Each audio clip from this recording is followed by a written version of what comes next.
بسم اللہ الرحمن الرحیم۔ آج کا ٹاپک ہے حضرت حزقیل علیہ السلام۔ حضرت حزقیل علیہ السلام کی قوم کا بڑا ہی عبرت خیز اور انتہائی نصیحت آمیز واقعہ ہے، جس کو خداوند قدوس نے قرآن مجید کی سورہ بقرہ میں بیان فرمایا ہے۔ واقعہ کچھ یوں ہے کہ بنی اسرائیل کی ایک جماعت جو حضرت حزقیل علیہ السلام کے شہر میں رہتی تھی، شہر میں طاعون کی وبا پھیل جانے سے ان لوگوں پر موت کا خوف سوار ہو گیا۔ یہ لوگ موت کے ڈر سے سب کے سب شہر چھوڑ کر ایک جنگل میں بھاگ گئے اور وہیں رہنے لگے۔ تو اللہ تعالیٰ کو ان لوگوں کی یہ حرکت بہت زیادہ ناپسند ہوئی، چنانچہ اللہ تعالیٰ نے ایک عذاب کے فرشتہ کو اس جنگل میں بھیج دیا، جس نے ایک پہاڑ کی آڑ میں چھپ کر اور چیخ مار کر بلند آواز سے یہ کہہ دیا کہ موتو، یعنی تم سب مر جاؤ۔ اور اس مہیب اور بھیانک چیخ کو سن کر بغیر کسی بیماری کے اچانک یہ سب کے سب مر گئے، جن کی تعداد 70,000 تھی۔ ان مردوں کی تعداد اس قدر زیادہ تھی کہ لوگ ان کے کفن و دفن کا کوئی انتظام نہ کر سکے، اور ان مردوں کی لاشیں کھلے میدان میں بے قور و کفن 8 دن تک پڑی پڑی سڑنے لگیں۔ بے انتہا تعفن اور بدبو سے پورے جنگل بلکہ اس کے اطراف میں بدبو پھیل گئی۔ کچھ لوگوں نے ان کی لاشوں پر رحم کھا کر چاروں طرف سے دیوار اٹھا دی تاکہ یہ لاشیں درندوں سے محفوظ رہیں۔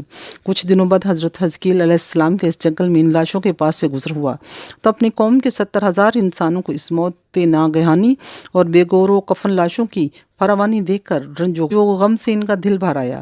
آپ دیدہ ہو گئے اور باری تعالیٰ کے دربار میں دکھ بھرے دل سے گڑ گڑا کر دعا مانگنے لگے کہ یا اللہ، یہ میری قوم کے افراد تھے جو اپنی نادانی سے یہ غلطی کر بیٹھے کہ موت کے ڈر سے شہر چھوڑ کر جنگل میں آ گئے۔ یہ سب میرے شہر کے باشندے ہیں، ان لوگوں سے مجھے انس تھا، یہ لوگ میرے دکھ سکھ میں شریک تھے۔ افسوس کہ میری قوم ہلاک ہو گئی اور میں بالکل اکیلا رہ گیا۔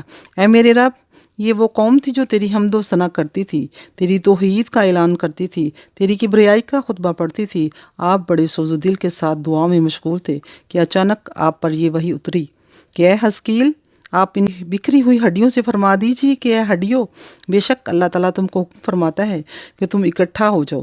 یہ سن کر بکھری ہوئی ہڈیوں میں حرکت پیدا ہوئی اور ہر آدمی کی ہڈیاں جمع ہو کر ہڈیوں کے ڈھانچے بننے شروع ہو گئے۔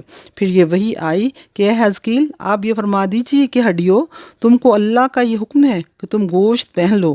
یہ کلام سنتے ہی فوراً ہڈیوں کے ڈھانچوں پر گوشت پوست چڑھ گئے۔ پھر تیسری بار یہ وحی نازل ہوئی، اے حزقیل، اب یہ کہہ دو کہ اے مردو، خدا کے حکم سے تم سب اٹھ کر کھڑے ہو جاؤ۔ چنانچہ یہ فرما دیا تو آپ کی زبان سے یہ جملہ نکلتے ہی 70,000 لاشیں دم زدن میں ناگہاں یہ پڑھتے ہوئے کھڑی ہو گئیں کہ سبحانک اللہم و بحمدک ولا الہ الا انت۔ پھر یہ سب لوگ جنگل سے روانہ ہو کر اپنے شہر میں آ کر دوبارہ آباد ہو گئے اور اپنی عمروں کی مدت بھر زندہ رہے۔ لیکن ان لوگوں پر اس موت کا اتنا نشان باقی رہ گیا کہ ان کے اور ان کی اولاد کے جسموں سے سڑی ہوئی لاش کی بدبو برابر آتی رہی، اور یہ لوگ جو کپڑا بھی پہنتے وہ کفن کی صورت میں ہو جاتا تھا۔ قبر میں جس طرح کفن میلا ہو جاتا ہے، ایسے ہی میلا پن ان کے کپڑوں پر بھی نمودار ہو جاتا تھا۔